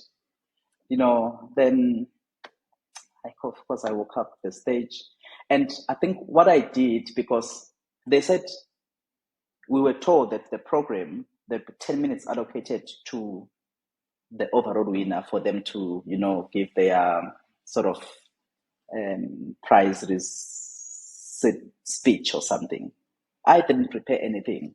But as I'm seated there, I'm like, hey, just what if? Maybe we just have pointers. That's during the event. So I just said 3 things that, okay, I must speak up at my family, I must speak up at my employer, just if it happens. And then it happened.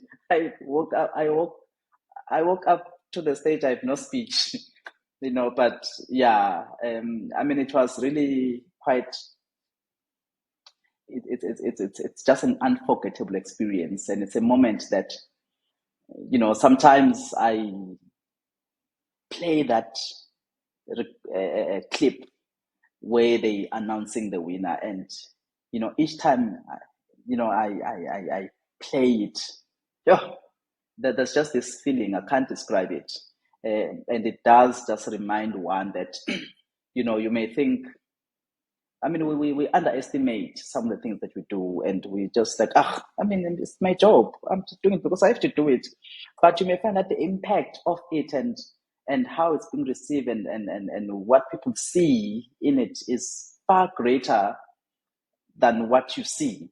So, and I think that's one thing I just keep realizing and believing, each time I think of this award and me being recognized by, such a great institution such as SAICA.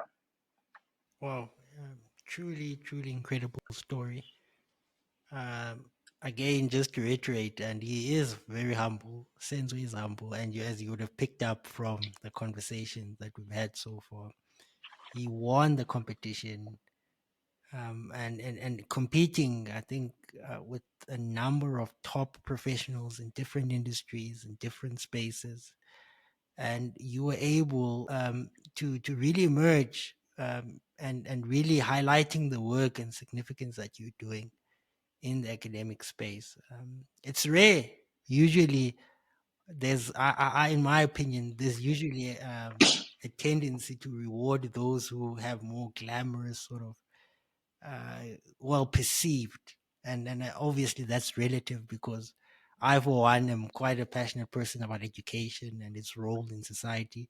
But perhaps in society, it's one tends to gravitate towards the other sort of professions.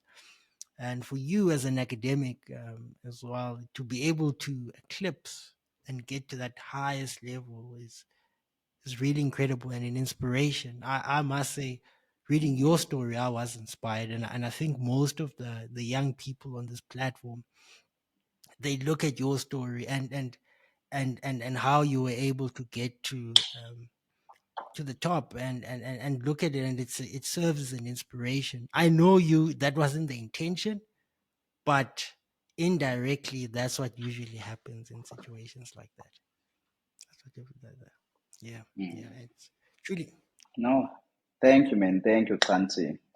I really appreciate those kind words. Yeah. And you mentioned that your life is still the same. And I guess it's because what got you to the top in terms of that was actually what you're doing on a daily basis, and perhaps was that like more validation to say, let me continue going and with what I'm doing. Yeah. Yeah, yeah, because I mean, some people ask, like, so what's next? What's next from here? I'm like, nothing. I'm just gonna go back, to my little corner and continue do what, you know, I've been doing. So I'd be lying. Literally, there's nothing I've changed in terms of what I do and how I do things. Of course, I mean, I did also get a special award from, from the VC in December, which was, I think, just 2 weeks after this event by SAICA. Um, so yeah, but otherwise, in terms of my life, I mean, it's probably it's my assessment. I don't know, but there's no noticeable change that I'm seeing, because for me, it's really, yeah, it's all about work. Like I said, I'm a workaholic. Give me work, give me a task, I complete it. And but in terms of probably expressing myself and all of that, I think that's one thing I really struggle with.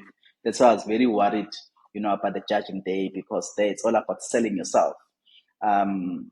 So yeah, but I guess they look beyond some of the things I said, or how I said them, and still saw me as the right candidate to be given this award. Absolutely. And does that like put a bit of pressure on you, like knowing that you okay until the next winner is announced in this year? Does it create a sort of pressure in terms of now I need to be a role model and what I know that you're saying that you're still doing what you're doing and but from your perspective, Yeah, whether it's in the university, how are you being received in your institution and just in general yeah, society? What have you been finding? yeah. I don't know, for some weird reasons, this award seems to be bigger, for people around me and the university than it is to me, which is just something quite interesting. Maybe it's also just partly because when we do what we do, we're not doing it to be recognized, or to do it for an award. But of course, when the award comes, we need to appreciate it. But for me, my mind then it immediately moves from it, and it wants to go back to the core, what in terms of what needs to happen. But for the institution, I must say it's quite big, because I think it contributes to the rebuilding of the WUSU brand, because we've been for some time in something that we are prioritizing as a university to rebuild, the WUSU brand. Yeah, for WUSU to really be known for what it is, and not what it's been painted as by be it media or anyone. So this was big even for the VC. I remember, the morning after after the awards, I woke up to a text from her, just congratulating me and how proud they are, as a university. I mean, if I mean, getting a message from the top, it really just confirms how big, this is for the university. I mean, and SAICA, I mean, it's such a big institution and a big brand. Um, so for it to really recognize someone from this university, it just gives hope. I mean, to myself, but to everyone else, as well within the institution, be it staff or students, that in fact also is in a path to greatness. And these are signs. These are, we're starting to see signs of that, and we can only be encouraged, from here, and really just, keep, doing what we need to do without putting too much pressure on ourselves, though. But I am personally very hopeful that, like I said earlier, in a couple of years' time, we also will emerge. 100%, 100%, especially with stories like this. And it definitely will. It's already starting. And one message or two maybe for, because the majority of the listeners and people watching the platform are young people, aspiring chartered accountants, young professionals, and some maybe different spaces. And what advice would you give them in general in terms of how does one, and perhaps you've probably answered a bit of the throughout the session when you've been talking about your work and what you do, but what's the one or two key things that you'd want to say to them watching this and feeling inspired by your story? What would you say is the key takeaway? Yeah. Okay. Well, I don't know. I mean, we embark on this journey for various reasons. For some, probably it's because of, a friend, and then they got influenced. Now they find themselves in it.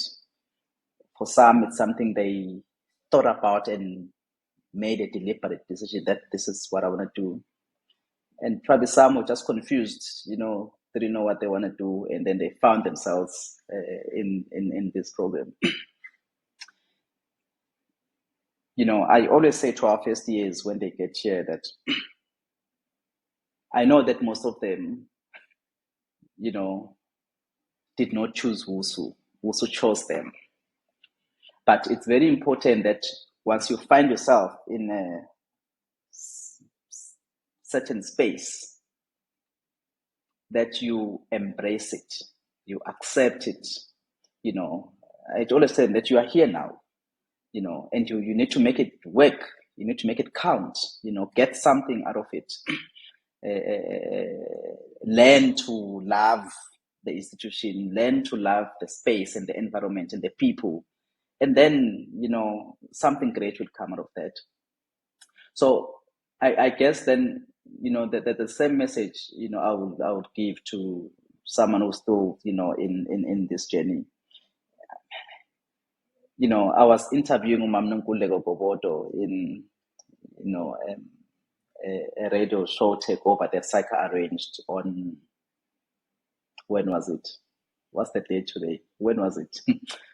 But yeah, a couple of days ago on SAFM.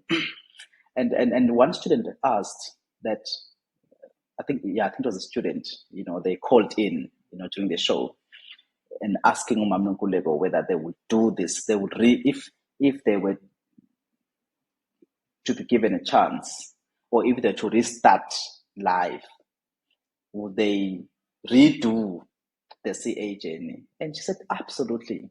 And one thing that I liked that she said was that it just keeps giving, and that for me stood out. I mean, I even made a note of it. I have it on my notebook. It just keeps giving, and I mean, her meaning of that might be slightly different from my interpretation, but how I interpreted it is that, the opportunities. I mean, there are many accounting qualifications that, exist. And of course, I mean, even from those, there's quite a number of opportunities that you can get of that. But there's just something unique and special with, the chartered accountancy designation. It's really worth it. It's extremely challenging, but it's really worth it. So I do, want to just say, once you find yourself in it, you need to fully commit. Don't, your mind is here, but a part of it is on, you're weighing other options. It's not then going to work because you are not 100% in it. You need to just, even though probably you might be having other options, but you need to tell your mind that this is the only thing. You've got no any other option. And I think that's when then certain habits and attitude will develop, that, because I think that's what this thing requires. It's just the mindset. I think I could be wrong.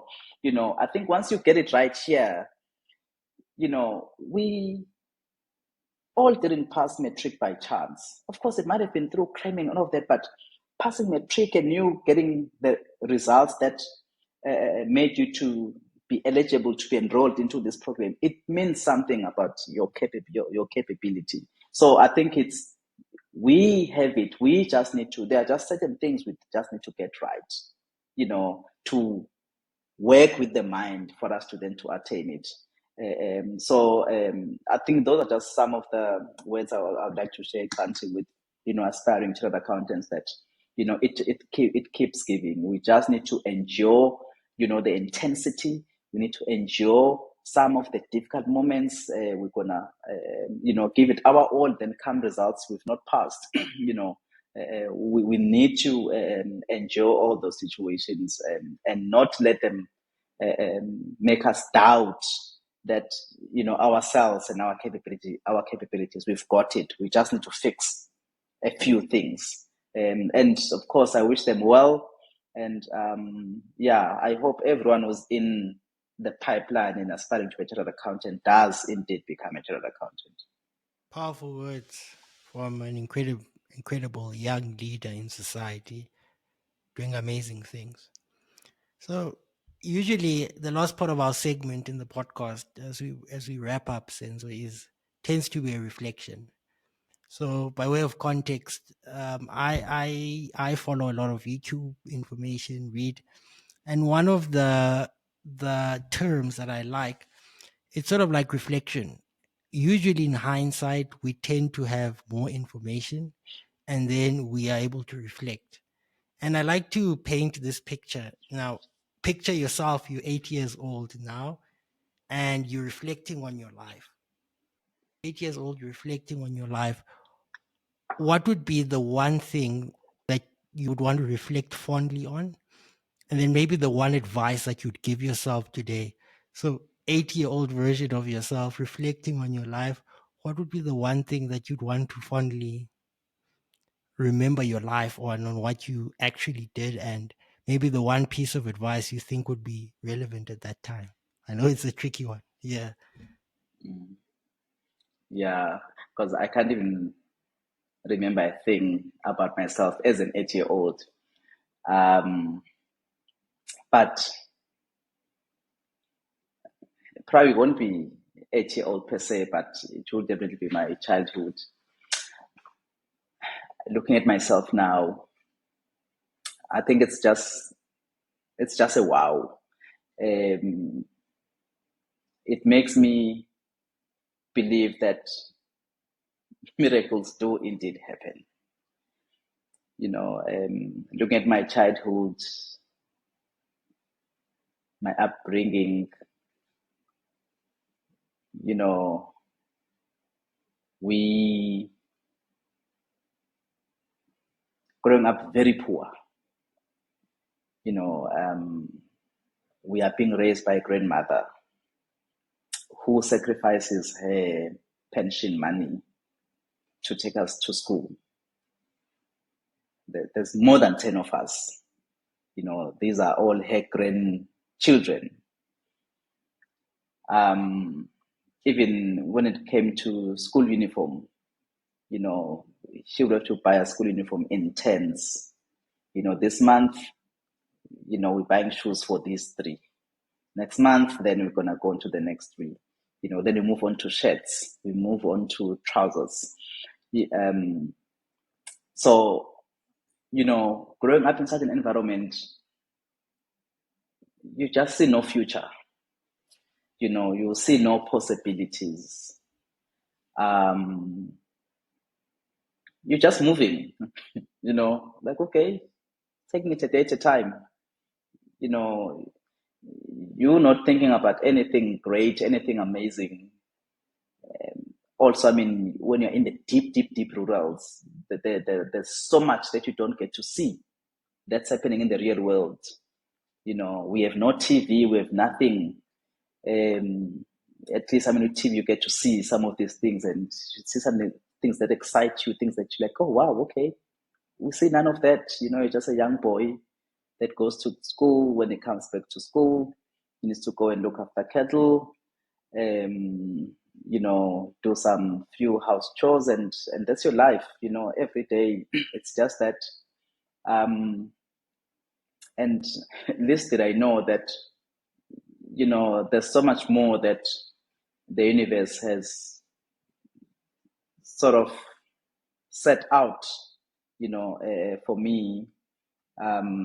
So really, my reflections as a young boy to what I've been able to do and I've been able to become is really that your background does not define where you're gonna be. And I think that's why I think young boys and girls who are in disadvantaged backgrounds, they really need to be supported, because they could be our next president. They could be our next big thing.